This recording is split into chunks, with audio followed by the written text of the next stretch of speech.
नमस्कार. साहित्य जागर आयोजित ब्रेल जागर महोत्सवाच्या तिसऱ्या भागात आपणा सर्वांचं सहर्ष स्वागत. आज 6 जानेवारी ब्रेल लिपीचे जनक लुई ब्रेल यांचा आज स्मृतिदिन आणि त्याच दिवशी दर्पणकार बाळशास्त्री जांभेकर यांची जयंती म्हणजेच मराठी पत्रकार दिन.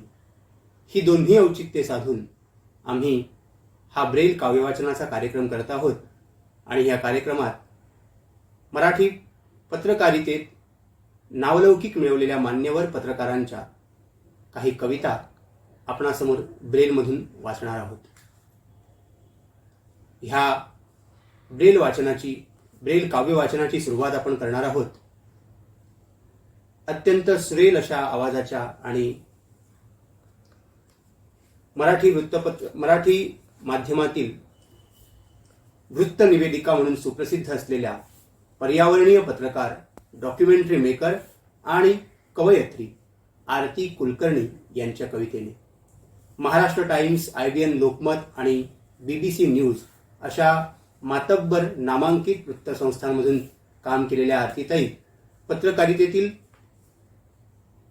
सर्वोच्च अशा रामनाथ गोयंका पुरस्काराच्या 2दा मानकरी ठरलेल्या आहेत. वन्यजीव आणि पर्यावरणाला वाहिलेली शेकरू ही एक YouTube वाहिनीही त्या चालवतात. समुद्राचं गाव हा त्यांचा काव्यसंग्रह प्रसिद्ध आहे आणि किशोर कदम अर्थात सौमित्र यांनी त्याचं अगदी तोंड भरून कौतुक केलेलं आहे. आरतीताईंची जी कविता त्यांनी आपल्या या उपक्रमासाठी पाठवली, ही कविता त्यांच्यातल्या निसर्गप्रेमी आणि कॉर्पोरेट जगतातील पत्रकारिता करतानाचे त्यांचे जे अनुभव आहेत, त्यांच्या मनाची जी दोलायमान स्थिती आहे, जी अनेकांच्या मनाची असू शकते, अशा एका संवेदनशील मनाची ही कविता, संवेदनशील मनाचं हे मनोगत आपणासमोर सादर करत आहेत आमच्या दीपाली वाघमारे. दीपाली वाघमारे या सुद्धा स्वतः कवयित्री आहेत, ब्लॉग रायटर आहेत. मराठी आणि इंग्रजीतून त्या लेखन करतात आणि त्यासुद्धा एका कॉर्पोरेट कंपनीमध्ये महत्त्वाच्या पदावर काम करतायत. तेव्हा त्यांच्याही मनाची अवस्था अनेकदा अशीच असते आणि म्हणूनच आरती कुलकर्णी यांची ही कविता आपणासमोर वाचत आहेत ब्रेलमधून दीपाली वाघमारे. आज ऑफिसला निघाले खरी, पण काल रात्रीपासूनच फुलांची शेती करण्याचा विचार मनात आहे. वाटतंय काळ्या भोर मातीत स्वप्न पेरावी आणि जर ते केशरी झेंडूची किंवा पिवळ्या धमक शेवंतीची बहरेली शेती करावी. हिरव्यागार इवली रोपं कळ्यांसोबत मोठी होती, धुकं अंगावर लिहून स्वप्नातून जागी होते. हसत सूर्य झेलतील तेव्हा बोलावून न्यावं पक्ष्यांना, फुलपाखरांना, त्यांचीच काही गाणी लावून आणि सुगंधी वाऱ्यावर लहरत फक्त त्यांच्यासाठीच करावी एखादी कविता. हो, त्या कोपऱ्यावरच्या फुलवाल्याकडे आहेत ना, अगदी तशीच लांबसडक देठांची, पिवळी धमक शेंद्री गोसांची फुलं. स्वप्न भरल्या डोळ्यांनी ती फुलं घेऊन मी येईन या दादरच्या फुल मार्केटमध्ये. स्वप्न भरल्या डोळ्यांनी ती फुलं घेऊन मी येईन दादरच्या फुल मार्केटमध्ये आणि वाटत सुटेल सगळ्यांना तो पिवळा शेंद्री घमघमाट. टळटळीत दुपारी मी ऑफिसला येते, याच विचारात पंच करते, सुंदर दिसावं म्हणून मेकअप करते आणि त्याच फुलांच्या छटांचं एखादं जॅकेट अंगावर चढवते. आता मी फुलांची नाही, समोर दिसणाऱ्या हेडलाईन्सची आहे. आता मी फुलांची नाही, समोर दिसणाऱ्या हेडलाईन्सची आहे. मंत्रिमंडळ विस्तार, शेतकऱ्यांची कर्जमाफी, लोकल खाली येऊन तरुणाचा मृत्यू, चिमुरडीवर सामूहिक बलात्कार. माझ्या स्वप्नातली फुलं कोणीतरी चिरडून टाकली. माझ्या फुलांच्या शेतात घुसून कोणीतरी धुडगूस घातल्या. पण एवढ्यानं मी घाबरून जात नाही आता. सुंदरबीन नाही होते. न डगमगता तुम्हाला सांगू लागते एकाहून एक ब्रेकिंग न्यूज. आणि इतक्यात येते शेवटची हेडलाईन. मावळच्या एका शेतकऱ्यानं फुलवलेल्या गुलाबाच्या फुलांची. त्याच्या शेतातल्या लक्ष लक्ष फुलांनी अचानक गुलाबी होऊन जाते टीव्हीची स्क्रीन. आणि थेट स्टुडिओत येतो त्याच्याच शेतातला तलम सुगंधी वारा. हिरव्यागार शेतात उभं राहून तो सांगत असतो त्याच्या फुलं फुलवण्याची कहाणी. तेव्हा मी हलकेच टिपून घेते त्याच्या चेहऱ्यावरचे आनंदाचे रंग. आता तो त्याच्या शेतात चांदण्यात उजळणारा निशिगंधही लावणार आहे म्हणे. आता तो त्याच्या शेतात चांदण्यात उजळणारा निशिगंधही लावणार आहे म्हणे. प्रेमाचे ऋतू आले की अशीच फुलं दूरदेशी पाठवत राहणार आहे म्हणे. बातमी संपते मी थबकते. बातमी संपते मी थबकते मुरून चालते. त्या लव्हेंडर गुलाबी नाजूक पाकळ्या लखडून बसतात माझ्या पापड्यांना. त्या लव्हेंडर गुलाबी नाजूक पाकळ्या लखडून बसतात माझ्या पापड्यांना. तेव्हा हलकंसं स्माईल करते. त्या प्रेमळ शेतकऱ्याची मी माझी ना ओळख ना पाळख. त्या प्रेमळ शेतकऱ्याची मी माझी ना ओळख ना पाळख. पण दिवसभर त्याच्याच शेतात राहते फुलांमधून बागडून येते. पण दिवसभर त्याच्याच शेतात राहते मी फुलांमधून बागडून घेते. आणि एखादा गुलाब हृदयात.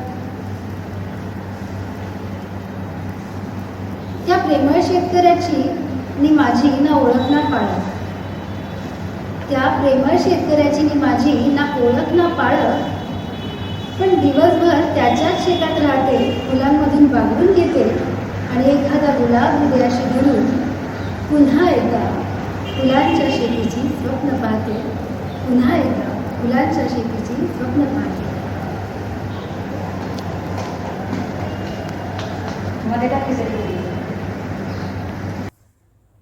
धन्यवाद दीपाली. ह्यानंतर पुढील कविता ज्या मान्यवर पत्रकारांची आम्ही निवडली आहे ते आहेत ह.ब.प. श्यामसुंदर सुंदर महाराज. कीर्तन प्रवचन व्याख्यानातून वारकरी संतांचा सुधारणावादी विचार जनमानसापर्यंत पोहोचवण्याचं काम हे महाराजांनी केलेलं आहे. 1982 सालापासून कंपोजिटर पासून सुरू केलेला त्यांचा पत्रकारितेचा प्रवास पॉलिटिकल ब्युरो चीफ पर्यंत येऊन पोहोचलेला आहे. अनेक वृत्तपत्रांतून त्यांनी वैचारिक व तात्कालिक लेखन केलेलं आहे आणि अनेक सामाजिक उपक्रमांशी ते जोडलेले आहेत. आपला कीर्तनाचा जो फॉर्म आहे, जो भक्ती परंपरेत अडकलेला होता, त्याला प्रबोधनाच्या चळवळीकडे आणण्याचं आणि प्रबोधनाच्या चळवळीचं साधन बनवण्याचं काम हे सुंदर महाराजांनी केलेलं आहे. आणि पत्रकारितेला वेगळा आयाम देण्याचं काम त्या निमित्ताने त्यांच्याकडून घडलेलं आहे. सामाजिक आणि पत्रकारितेतील कामासाठी अनेक नामांकित पुरस्कारांचे ते मानकरी आहेत. आज सुंदर महाराजांनी जी कविता आपल्यासाठी पाठवलेली आहे ती कविता आजच्या काळाला अगदी साजेशी अशी म्हणावी अशीच आहे. आज राजधानीच्या सीमेवर देशातील शेतकरी ठाण मांडून बसले आहेत, पण त्यांच्या घरी त्यांच्या सहधर्मचारिणी त्यांचं कुटुंब सांभाळत आहेत. आणि या शेतकऱ्यांना हे जे बळ, ही जी चिकाटी, हे जे धैर्य मिळालेलं आहे ते त्यांच्या ह्या सहधर्मचारिणींनीच दिलेलं आहे.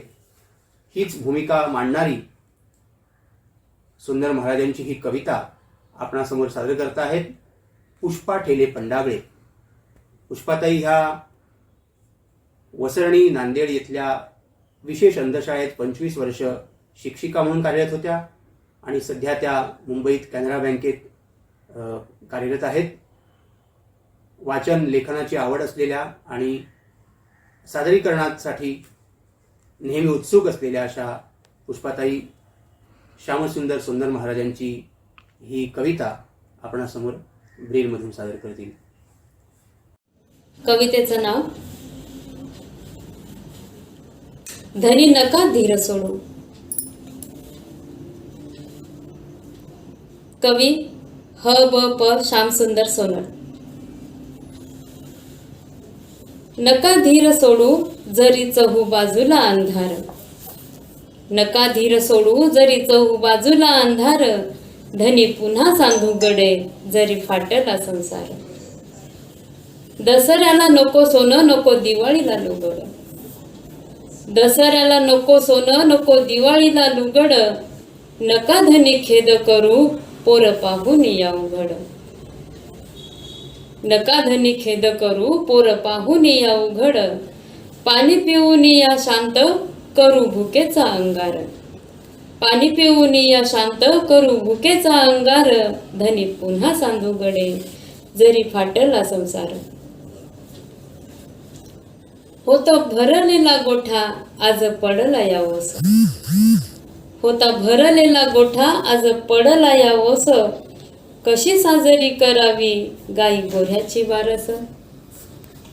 होता भरलेला गोठा आज पडला या ओस, कशी साजरी करावी गाई गोऱ्ह्याची बारस. झटकून टाका धनी असे आलेले विचार, झटकून टाका धनी असे आलेले विचार, धनी पुन्हा सांधू गडे जरी फाटला संसार. 4 साल नाही झाली भिजून या तृप्त माती, 4 साल नाही झाली भिजून या तृप्त माती, कसे बसे उगवले कोंब परी जळून या जाती. कसे बसे उगवले कोंब परी जळून या जाती, घरी नाही आले धान्य दारी येतो सावकार. घरी नाही आले धान्य दारी येतो सावकार, तरी धनी पुन्हा सांधू गडे जरी फाटला संसार. नका गळ्या लावू दोर नको विषाचा तो प्याला, नका गळ्या लावू दोर नको विषाचा तो प्याला, दोघं भिडू धीरानं आपण आलेल्या संकटाला. आले हे दिसही जातील, आलेले हे दिसही जातील, पुन्हा फुलेल शिवार. आलेले हे दिसही जातील पुन्हा फुलेल शिवार, धनी पुन्हा सांधू गडे जरी फाटला संसार.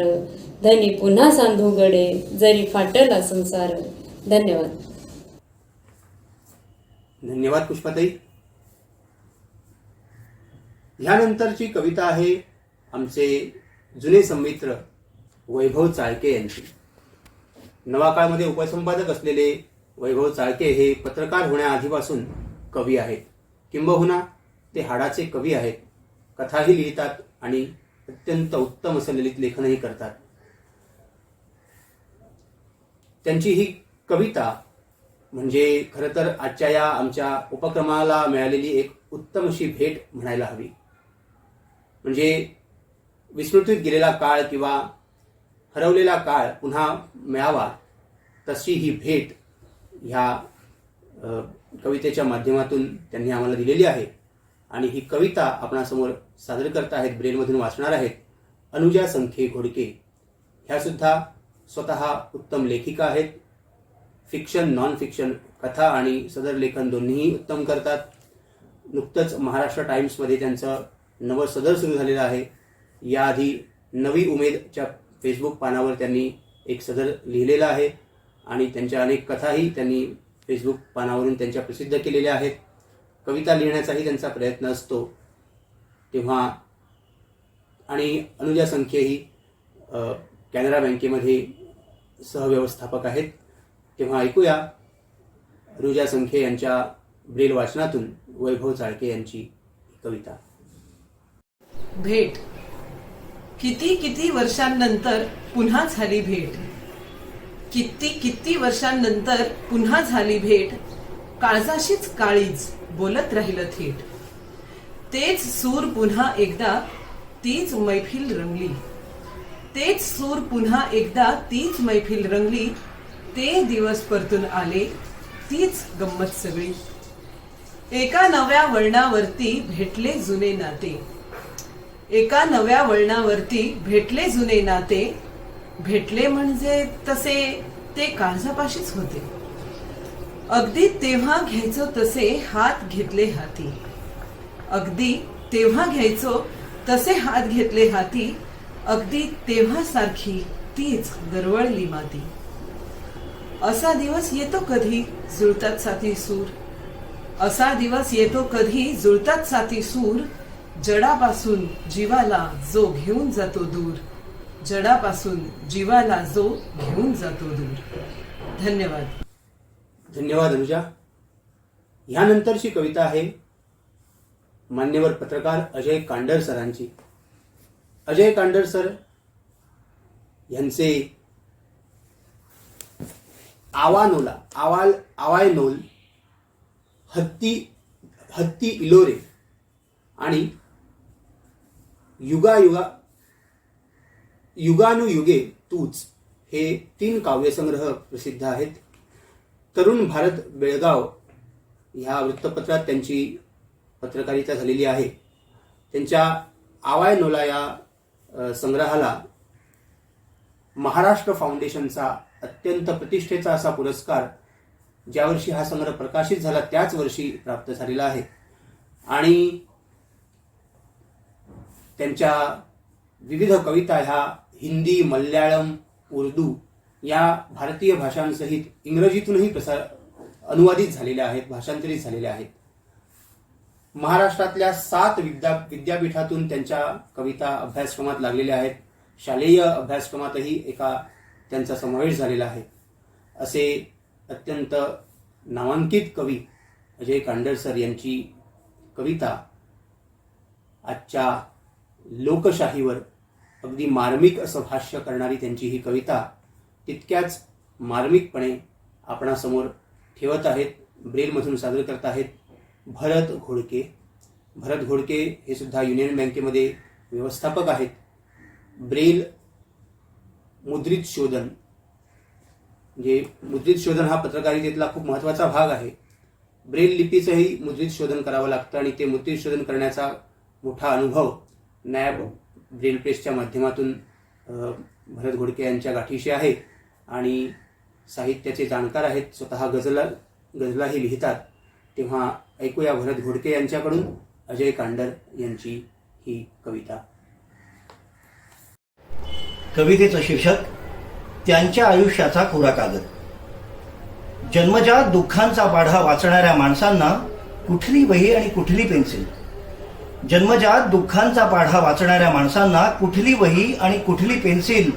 ती आपली कोरी पाटी ठेवून आलेली असतात गर्भातच. ती आपली कोरी पाटी ठेवून आलेली असतात गर्भातच. त्यांच्या आयुष्याचा कोरा कागद कोणीही अलगद उचलून नेलेला असतो बारमाही, ज्याच्यावर कोणाचीही शाई आपापल्या जगण्याच्या मनसुब्यांची बाराखडी रंगवण्याची स्वप्ने बघत असते बिनदिक्कत. त्यांच्या आयुष्याचा कोरा कागद कोणीही अलगद उचलून नेलेला असतो बारमाही, ज्याच्यावर कोणाचीही शाई आपापल्या जगण्याच्या मनसुब्यांची बाराखडी रंगवण्याची स्वप्ने बघत असते बिनदिक्कत. शहरभर हिंडताना किंवा गाव न्याहाळताना ज्यांना दप्तराचंही चित्र पाहण्याचं पडलं नाही स्वप्नपुरी हयात. शहरभर हिंडताना किंवा गाव न्याहाळताना ज्यांना दप्तराचंही चित्र पाहण्याचं पडलं नाही स्वप्नपुरी हयात, अशांसाठी शहर काय आणि गाव काय सारखाच असतो. म्हणूनच ती कोणत्याही भूमीवर श्रमाचीच लिपी लिहित राहतात कोणत्याही ऋतूत. त्यांना माहीत नसतातच अर्थार्जनाचे बदललेले वारे. त्यांना माहीत नसतातच अर्थार्जनाचे बदललेले वारे किंवा त्यांना माहीत नसतं दर 5 वर्षांनी त्यांच्याही घामाला आश्वासित करतच गड जिंकला जात असतो लोकशाहीचा. आणि त्यांना हेही माहीत नसतं त्यांची शाळा सुटो किंवा पाटी फुटो, पण कोणत्याही काळातील लोकशाहीचा मुळारंभ त्यांचं असणं गृहीत धरूनच पुन्हा पुन्हा गिरवला जात असतो. त्यांचं असणं गृहीत धरूनच पुन्हा पुन्हा गिरवला जात असतो. धन्यवाद. धन्यवाद भरत.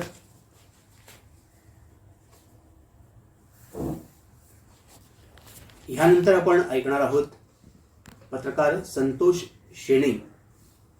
शेणई यांची कविता.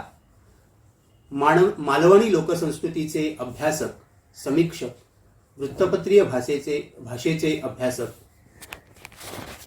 केसरी आणि सकाळ या वृत्तपत्रांतून 33 वर्ष पत्रकारिता त्यांनी केलेली आहे आणि अर्थातच ते एक उत्तम कवीही आहेत.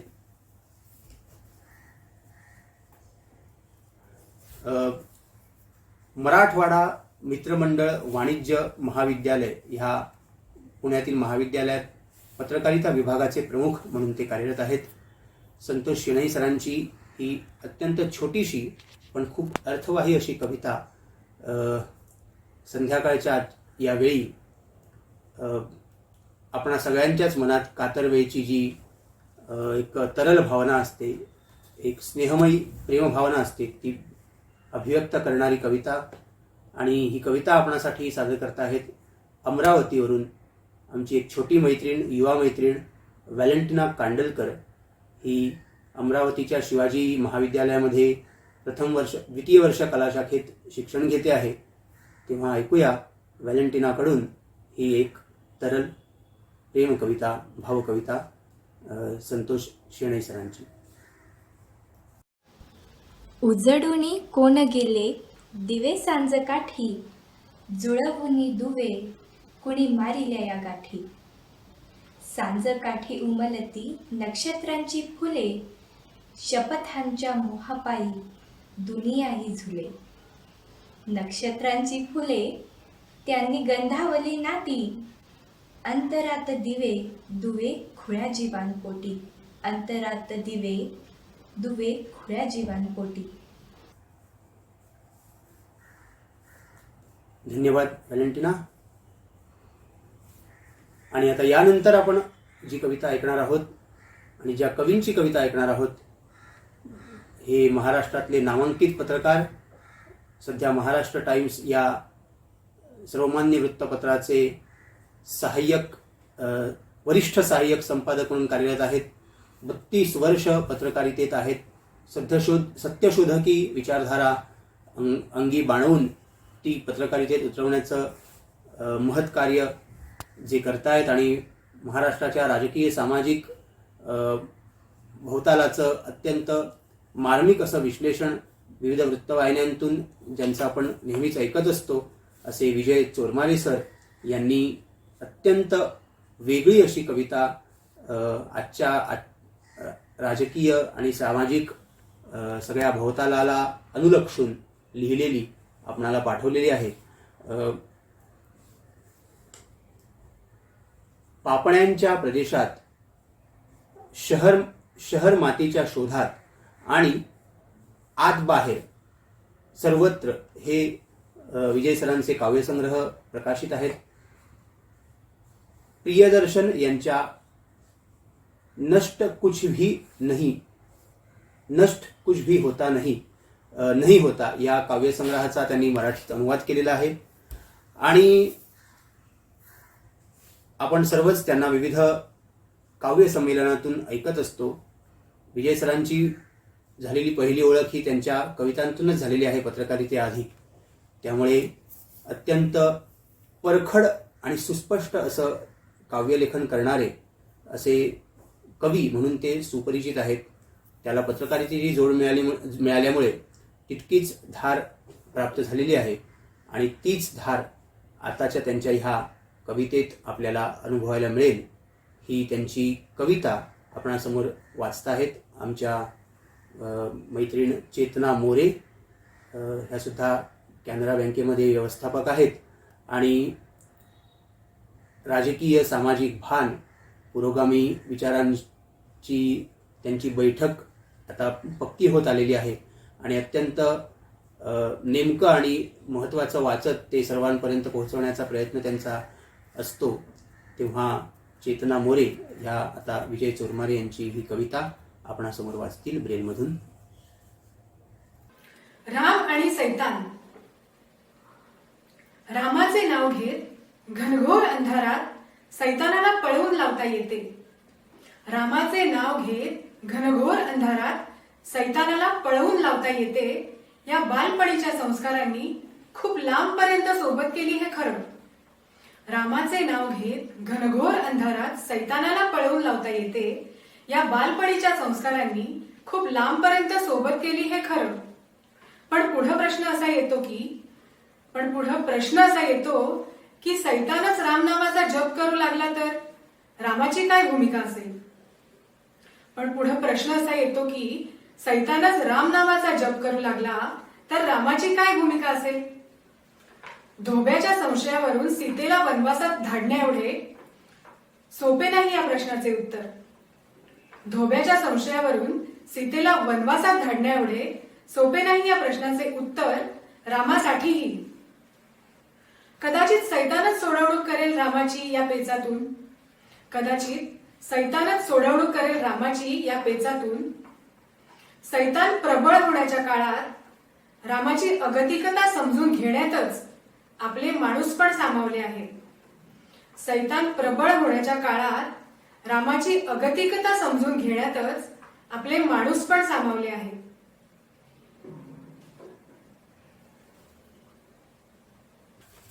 आणि मित्र हो, या ब्रेल काव्य वाचन कार्यक्रमाचा समारोप आपण करणार आहोत